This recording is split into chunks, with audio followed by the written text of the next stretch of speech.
Welcome to the new TMZ Live, where we bring you inside our newsroom as our staff chases down today's stories in real time.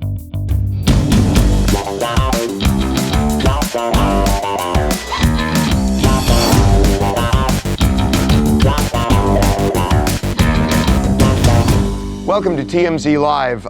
Charles off for a couple of days in a place I would love to be, but I'm not.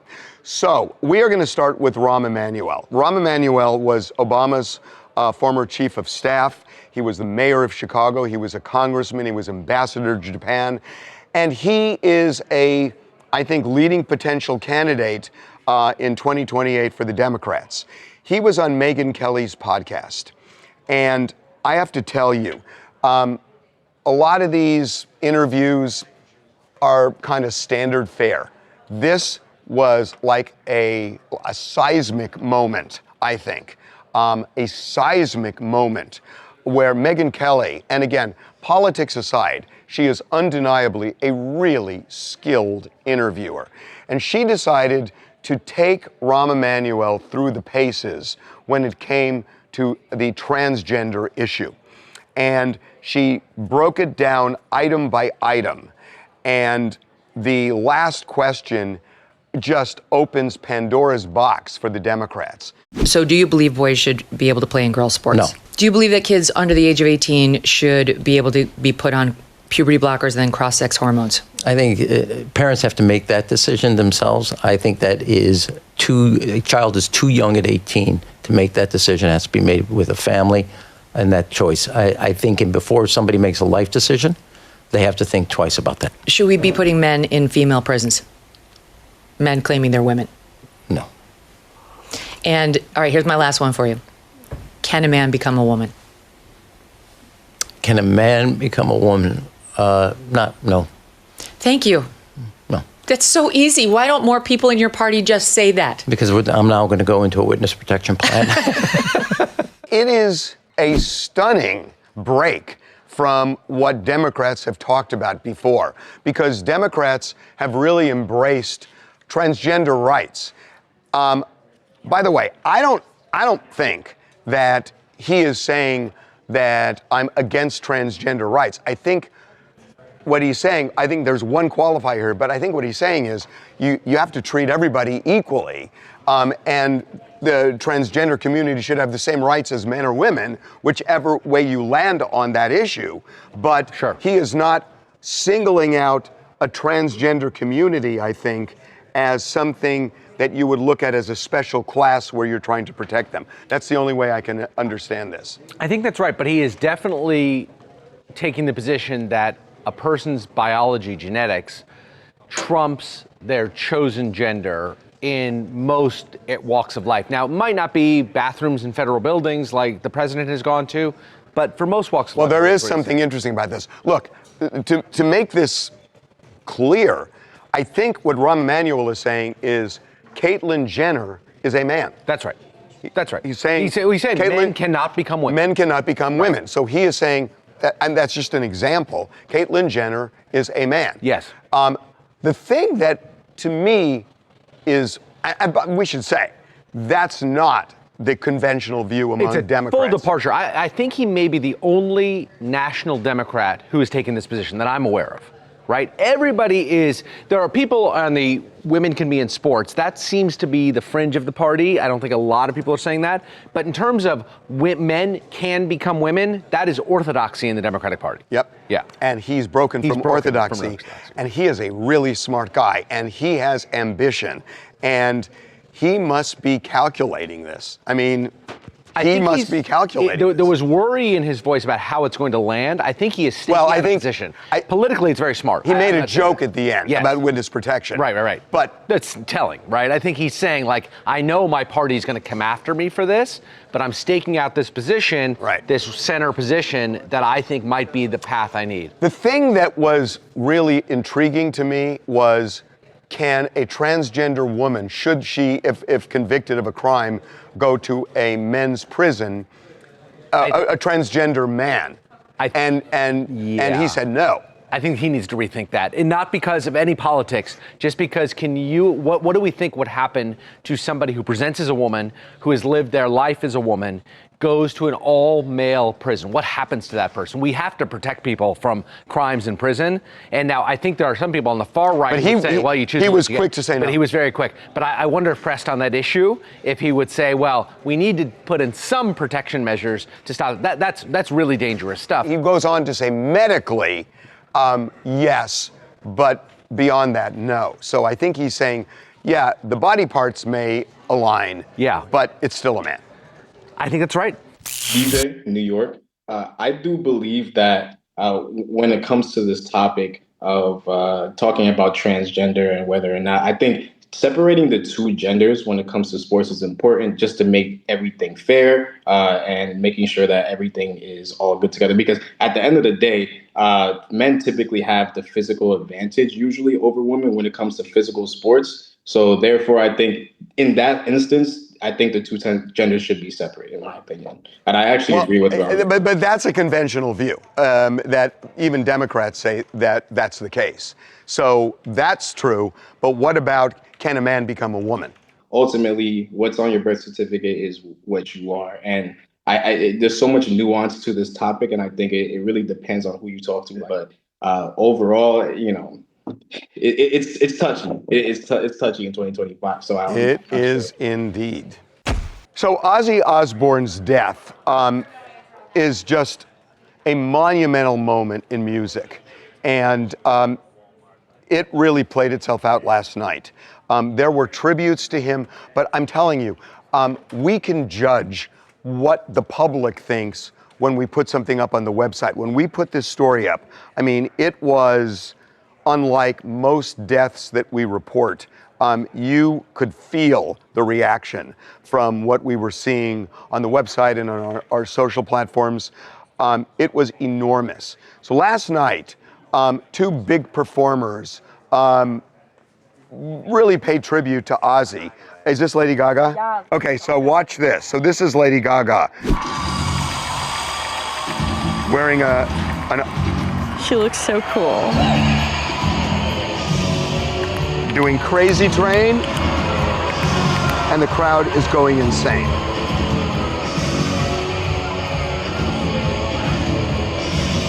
I mean, it's just so hysterical to see Lady Gaga in heavy metal. I know. And they take a bow, and people just go insane. Okay, Cyndi Lauper, a little more basic. Yeah. A little more basic, but still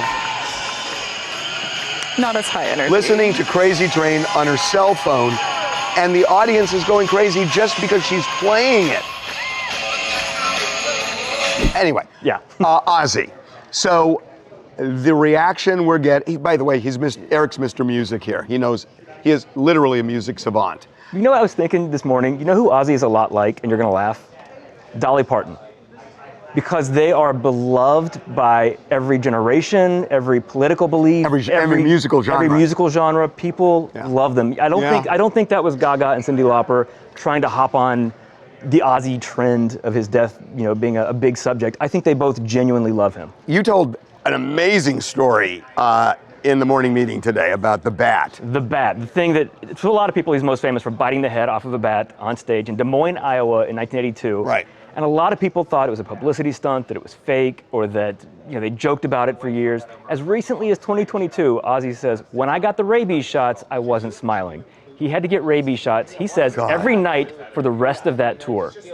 And they, at the time, these shots were so painful. And he had to get 3 of them every night. He didn't know it was a real bat. He thought it was rubber. He thought it was rubber, and a guy had taken a dead bat, put it in the freezer, pulled it out, and threw it at him, and he thought it was... A 17-year-old kid said he found this dead bat outside of a school, kept it in a freezer and he had till to the get concert, rabies shots. threw it. That is not a publicity stunt. Yeah, he did not want that. Brandon, Tupelo, Mississippi. My son and I were at Ozzy's final show, you know, just less than 3 weeks ago. It'll go down as one of our best metal memories. That the love and outpouring of appreciation, support there, it was literally chilling. I teared up more than once. You know, what Ozzy gave us as metalheads can never be repaid. So many of us live and breathe heavy metal, and with that medal in our lives, it wouldn't be as good. And we have Ozzy Osbourne to thank for that. How was he in the show? He was amazing. His voice cracked a couple of times, especially during the Mama I'm Coming Home. He did a solo set, then a set with Black Sabbath. And again, with his voice as raw as it was, and to realize the strength that took him to get on that stage, as bad as he had to feel, it made it, I think he reached the peak of his career that day. His voice was amazing. The crowd participation was, again, I can't think of a better word besides chilling. The hair on my arm stands up right now just thinking about it. Yeah, I got to tell you, there were people in our office and people in LA who saw it and said the same thing. Coming up. CNN got hold of some pictures of Jeffrey Epstein and Donald Trump back in the day, and I'm talking 30 plus years ago. It doesn't mean anything. I agree. And so sometimes when the media makes a big deal about something that isn't necessarily a big deal, it takes away from the core story. Oh, absolutely. Be right back. Welcome back to TMZ Live. So CNN got hold of some pictures of Jeffrey Epstein and Donald Trump back in the day, and I'm talking 30 plus years ago. So let's take a peek here. So there's a couple of photos. So here, obviously, you see Epstein right there. This is at Donald Trump's 1993 wedding to Marla Maples. This was at the Plaza in New York City. Okay, keep going. And there this, you go. There's this is Howard Stern, right. Epstein in the background. Yeah. This is another party. Sure. Now here is Donald Trump and Jeffrey Epstein with the kids. This is Ivanka. I believe she was 13 at the time. Yeah, that would make sense. So here's the thing. They put this out, and I think this is really kind of an interesting look, not just at the case, but at the media. So everybody knew that Donald Trump was friendly with Jeffrey Epstein back in the day. Donald Trump admits it. He says it. Yeah, and Jeffrey Epstein, by the way, was friends, or I say friends in quotes, right, with lots and lots of people. Anybody he could touch who was a celebrity or wealthy. He was a wealthy socialite. That's what he was. So, look, we still want to see what is in these files. And, what is in the Justice Department file, what is in the civil suits, because I think that's where there are smoking guns. What Ghislaine Maxwell has to say. It shows the media is so desperate for anything Trump and Epstein. But this is not the big breakthrough. What's the breakthrough Well, here? hold on. That they were friends. We knew. There's a reason the media is desperate to find information because it's a legitimate story. Sure, 100%. And Donald Trump, for whatever reason, is acting like it's old news, yet he's going back to 2016 with his grievances over the election. So if Donald Trump is really worried about going back in time, why is he obsessing about, 10 years ago? So he doesn't want, now he says that he's talked to Pam Bondi and going to, you know what? He doesn't want this stuff out. And I don't know why. But I will say that not everything has meaning. When you look at, scroll up here. When you look at, scroll up here. This is the wedding. So Jeffrey Epstein is at Donald Trump's wedding to Marla Maples. Okay. So what does that mean? If it were a small wedding of 10 of his best friends, it means something. You want to know how many people were there? I know. 1,000 people. There were 1,000 people at this wedding. Who wasn't at the wedding? It was just a socialite type thing.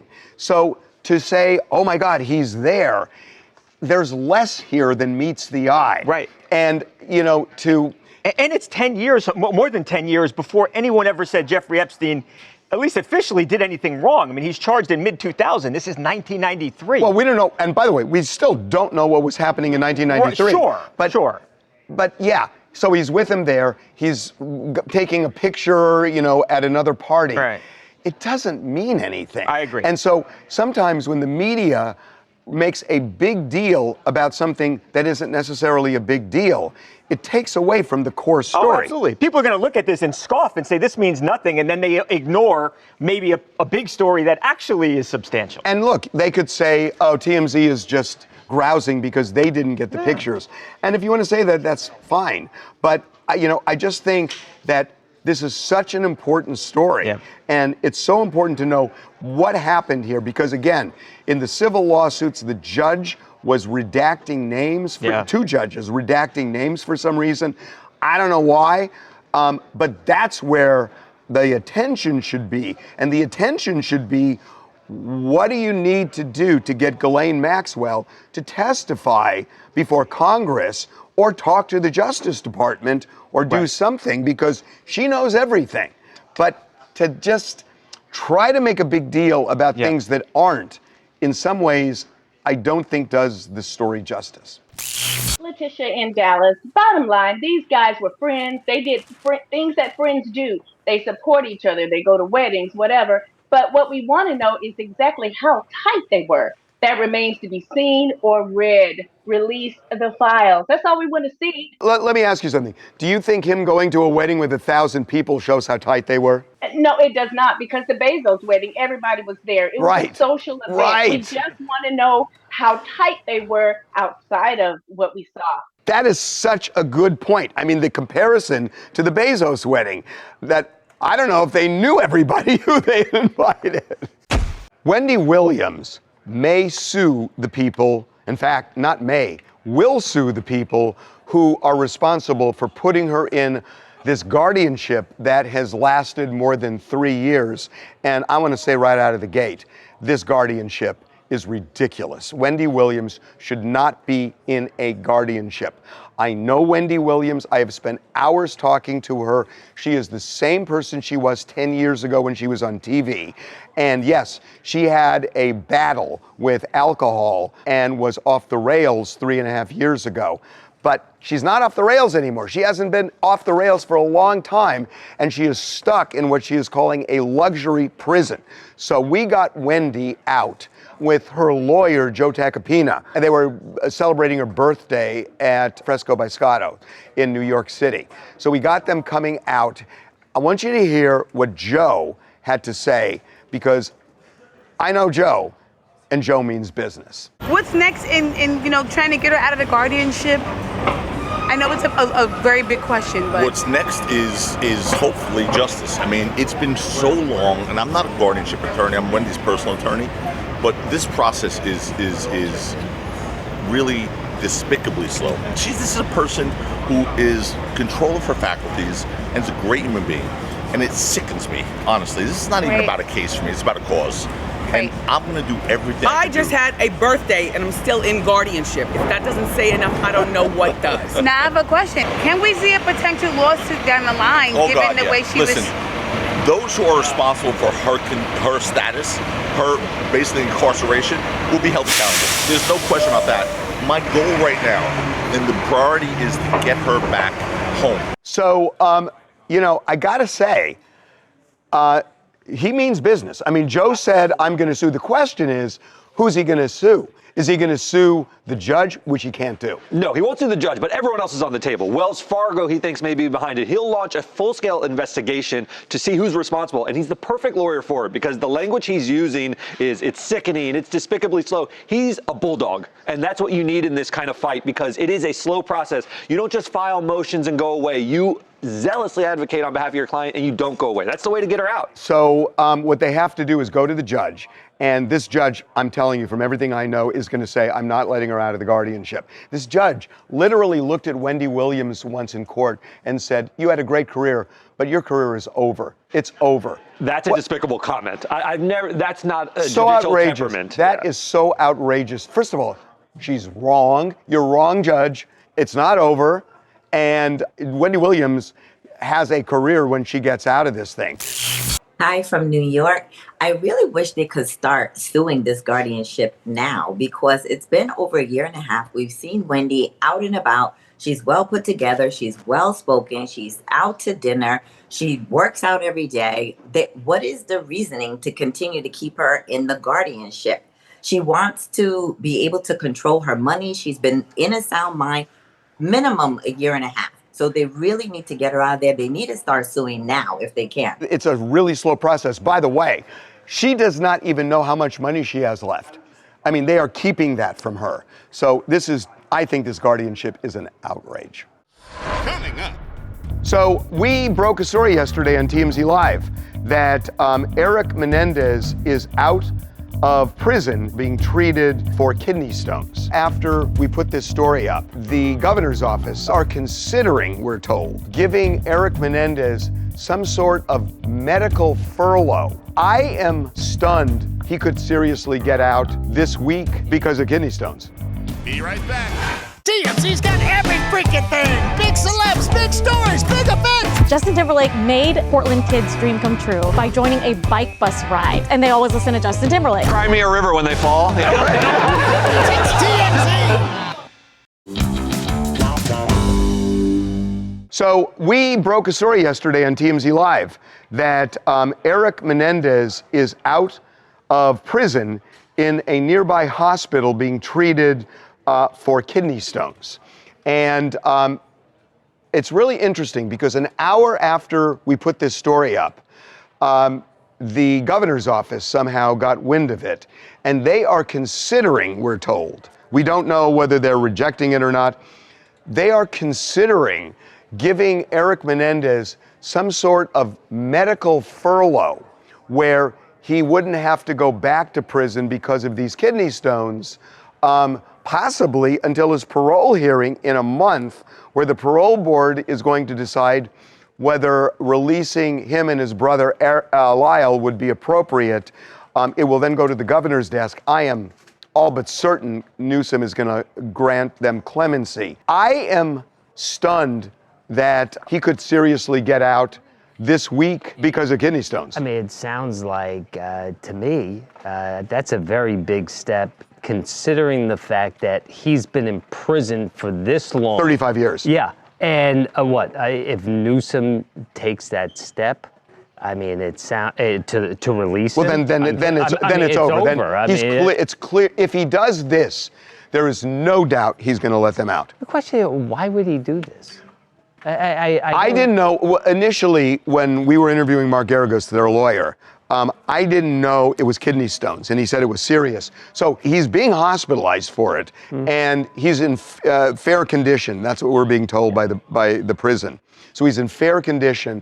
I don't know how long he's going to be in, and maybe this medical furlough is like a temporary thing until he gets better and they take him back to prison. Is this good? I don't know what Newsom's going to do. For Newsom, who might want to run for president, I don't think so. I mean, letting out somebody who was convicted of murdering his parents. I'll tell you, I'm surprised at what Rahm Emanuel said earlier in the show, and I would bet money that he is going to grant them clemency. And it's a divisive issue. It's like a 50-50 thing in America. But maybe the way he's going to sell this, and I think it is the way he's going to sell it, is that the jury in the first trial, half of them said it's not murder, it's manslaughter because of this sexual abuse by Jose. In the second trial, the judge wouldn't let that same evidence in that he let in the first trial. It was the same judge. So I think there is an argument that this was just an unfair second trial. And America has so evolved on this issue of parental sexual abuse with males that maybe Newsom can sell that and explain that, and maybe it ultimately does work to his political benefit. But outside of New York and LA, I'm not too sure. I don't know. I mean, I've been nothing but surprised in the last 2 weeks at everything. I agree. Hey guys, what's up? It's Anthony here out of Miami, Florida. And considering all the factors, if Eric Menendez is in this much pain, considering the parole in about a month, and with the serious condition of kidney stones, because they are no joke, this medical furlough isn't unrealistic or outrageous, because at the end of the day, even criminals have the right to basic health treatment, especially when it's something this serious. Yeah, and I didn't know it was that serious that the prison hospital couldn't handle it, but apparently they couldn't because the prison decided to transfer him to the outside hospital. Coming up. The judge in the Bryan Kohberger murder case with the 4 Idaho students sentenced Kohberger to 4 consecutive terms of life without the possibility of parole. And before he was actually sentenced, the victims' families spoke. It was heart-wrenching. Be right back.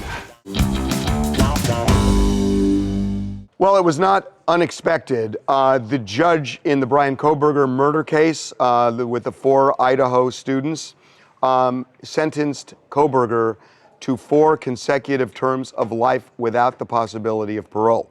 So Bryan Kohberger will spend the rest of his days in prison. Today was his sentencing hearing.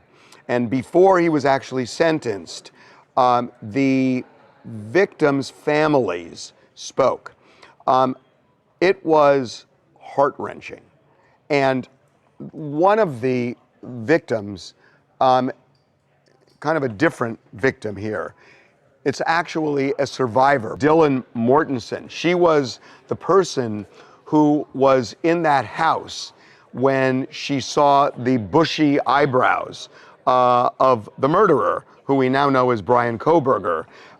And she confronted him face to face. He did not kill her for whatever reason, but it has so traumatized her, she said, that she has not been able to sleep since the day of those murders, which is now a long time ago. So this is part of what she said.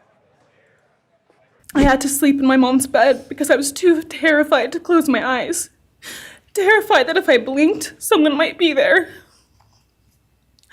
I made escape plans everywhere I went. If something happens, how do I get out?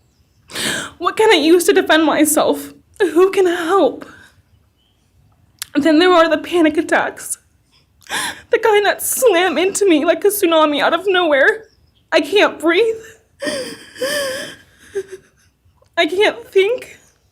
I can't stop shaking. I mean, it is just, it's hard to hear, but it's so real. You know, they were all standing at the podium facing the judge, and she actually got so worked up that she had to sit down. So that's why you see her sitting in the prosecutor's chair there. It's really terrible. Yeah. Okay, Xana's aunt, Xana is one of the victims, Kim, also talked to the judge. I'm here today to tell you I have forgiven you because I no longer could live with that hate in my heart. And for me to become a better person, I have forgiven you. And anytime you want to talk and tell me what happened, get my number. I'm here, no judgment, because I do have answers or questions that I want you to answer. And I'm here. I'll be that one that'll listen to you, okay? I know. It's very big of her. Man. Okay, there were a lot of people who testified. One of them is somebody who's been outspoken since the murders, Steve Gonzalez, who is Kaylee's dad. He did not hold back. Today, we are here to finish what you started. Within hours, we had your white car on the camera. You were that careless, that foolish, that stupid. Master degree, you're a joke. One last thing, you picked the wrong family, and we're laughing at you on your trip to the pen that will be today. Wow. So Bryan Kohberger had the choice of speaking to the judge.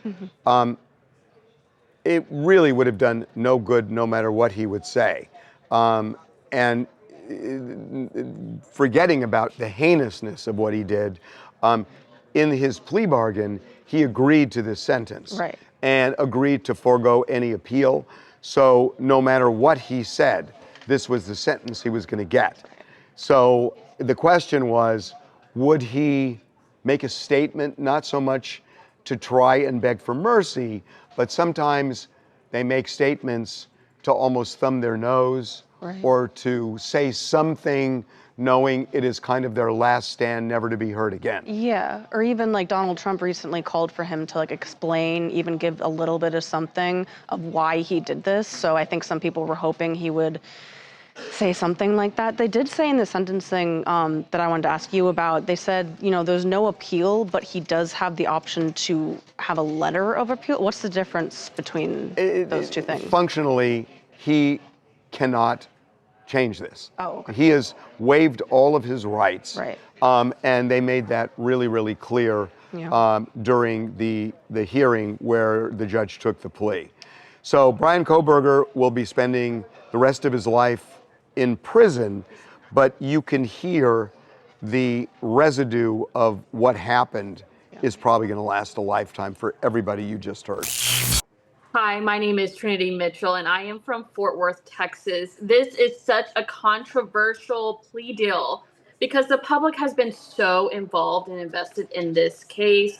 While I am so relieved that the family has some peace and can begin their healing, a part of me wishes that we knew that motive. Just like President Donald Trump says, the family deserves to know why he did this. I mean, but what do you expect what do you expect him to do? To explain it where it's going to make any sense?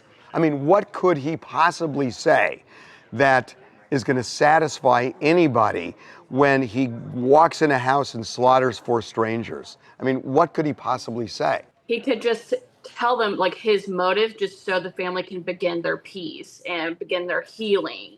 Because this is going through a whole trial, at least they can know the steps and the evidence of what was happening, because everything has been private, especially towards the family, because they don't know. So the families are divided. Half of the families wanted this plea deal, and the other half. Yeah, they're right. They didn't want it. They wanted the death penalty. And I get it. But again, what you're saying is that somehow the family would get peace. In some ways, I think it's the opposite, because there's nothing logical or nothing you could make sense of if he explains what twisted reason he had for killing 4 strangers. So in a way, it just accentuates the tragedy for him to give some bizarre, meaningless message. That's true. I mean, fortunately, we are not in the family's position, and we don't know what they're going through. And we can't speak for the families. Just hopefully that now that this part is over, that they can go and move forward with their lives. Yeah, listen, I hope you're right. I mean, I saw this with Adam Walsh, who lost his son, and he was able to, move on with his life. But man, you watch this, it is hard. Coming up. The Rahm Emanuel interview with Megyn Kelly is a hornet's nest right now. I think this is calculated. So I believe he wants to be mavericky, if you will. Be right back. So the Rahm Emanuel interview with Megyn Kelly is a hornet's nest right now. And again, the headline is, he said, a man cannot become a woman. Can a man become a woman? Can a man become a woman? No. And that is a big deal. So what does this mean politically? He may run for president in 2028. I want to bring in somebody I've known for a long time who is great at analyzing this. Why is Rahm doing this and breaking from traditional Dems? April Ryan is the Washington bureau chief for Black Press USA. She is at the White House right now. April, welcome back to TMZ Live. Thank you for having me, Harvey. This is a hornet's nest, as you say. I can't believe he said that, but the backdrop is the White House. He understands the narrative of a party. He used to be the chief of staff. That's when I met him many years ago. I mean, he's been in politics. He's been a mayor. He's been a congressman. I mean, he was ambassador to Japan. I mean, he understands what the narrative is, what the talking points are for the party. My question is he trying to reach those independents or Trumpers who don't necessarily go along with what the Democrats are saying? And this could really be an albatross around his neck, because remember this, Harvey, the LGBTQ plus community, big donors. They are a base of the Democratic Party. I mean, in one of the most recent elections, they voted 73 to 81% Democrat. So this is something that Rahm Emanuel could actually be heard from. So let me make a couple of arguments to you. One is that Rahm Emanuel is not going to lose votes for any kind of MAGA opposition. So if they have the choice between Rahm Emanuel and a MAGA candidate, most Democrats are probably going to stick with the Democrat. That's number one. Number two is that we were live streaming this morning on YouTube, which we do every day. And 80% of the people that voted on this voted in favor of what Rahm said, that a man cannot become a woman. And 72% of those people say they identify as Democrats. I got to tell you, it shocked me. But let me say this. There is a growing portion of America that is turning against the mindset of this president, right? This president, Donald Trump.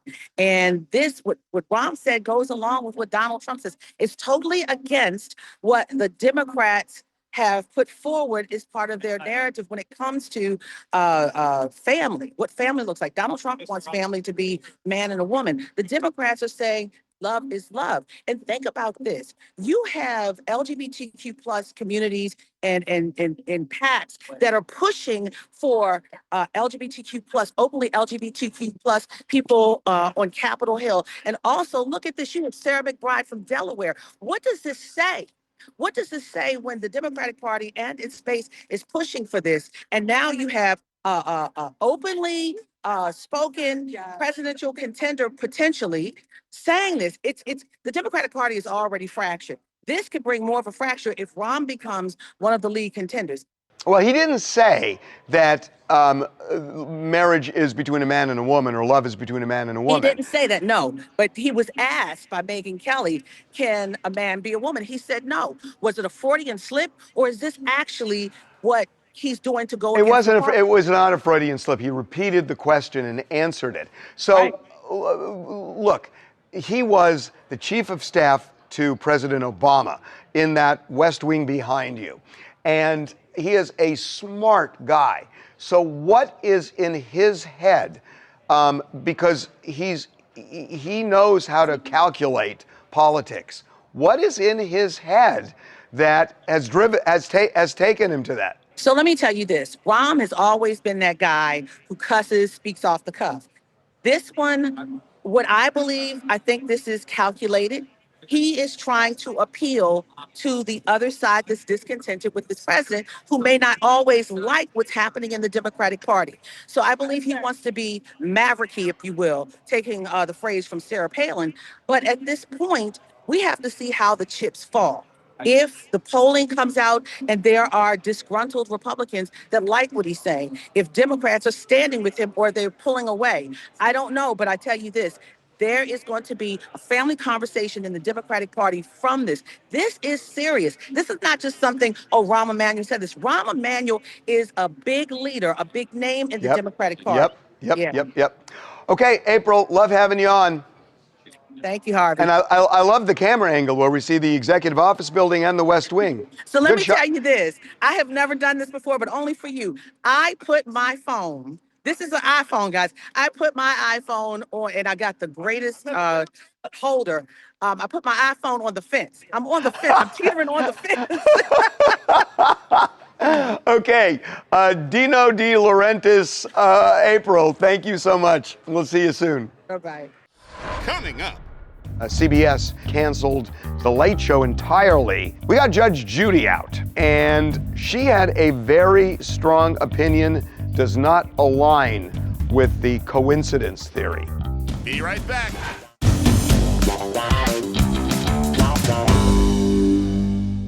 Stephen Colbert and Paul Giamatti walked into a restaurant last night in New York City, and it erupted in applause. People are really showing support for him, and there are a lot of people who believe it is more than coincidental that CBS not just canceled him, but canceled The Late Show entirely in the wake of the network's involvement and Paramount's involvement with Donald Trump. We got Judge Judy out, and she had a very strong opinion, does not align with the coincidence theory. What was your reaction to hearing Stephen Colbert got canceled? I have very little reaction. When a show loses money, it gets canceled. Right. Have you heard about what they're saying about Donald Trump and him being the reason why it got canceled? I hear a lot of things. CBS is in the business of making money. But they don't make money. You gotta do what you gotta do. They gotta do what you have to do, otherwise your shareholders are gonna sue you. Any message you have maybe to Stephen Colbert during this time? Oh, rewire. You'll find something fun to do. I mean, it's true. I mean, Stephen Colbert is going to be fine. I mean, He'd probably have a podcast, be more popular. Well, he could do make more money, streaming. do whatever he wants. He could do anything. It's just interesting. She's so nonchalant about it. Right, and she knows TV. She knows a TV show that makes money. I do not understand this. She was with CBS. Right, and incredibly successul, well paid. It's a business. TV is a business. If you don't make money, you don't have a show. I don't understand what people don't get about this. On the other hand, you tie yourself in knots to make this Donald Trump's fault. Then they could have done this a year ago. They could have, and they probably should have. Honestly. Why'd they do it now? Because it just doesn't look good. Sure, it doesn't look good. Understood. Hi, I'm Kelsey. I'm in Santa Monica.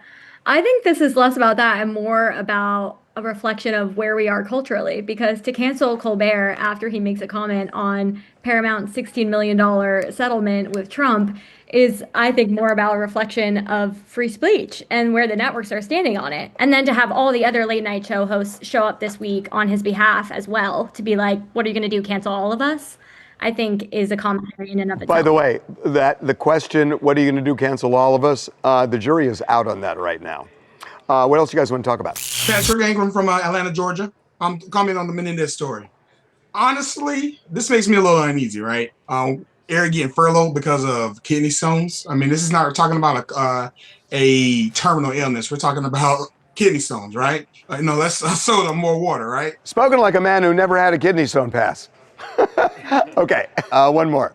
Hi, it's Carrington from Houston, Texas, and I want to talk about Epstein and Trump. So y'all want me to believe that two guys who don't know each other attend each other's wedding? Very normal. At this point, we know that you guys know each other. We also know that the president won't be held accountable for any accusations. So y'all might as well release the list at this point. There's not a list, but there is a file, and there's a lot of information in the file. And again, it goes back to either opening those civil cases up and having the judges allow people to see what's really in them, or getting Ghislaine Maxwell before Congress. Coming up. This is called Tesla Diner. You have cars that are parked and people go inside. They serve burgers and fries, owned by Elon Musk. Someone actually pulled up, and on the, you know how the Teslas, they have the monitors in the car? Yeah. You can actually order on the monitor. Be right back.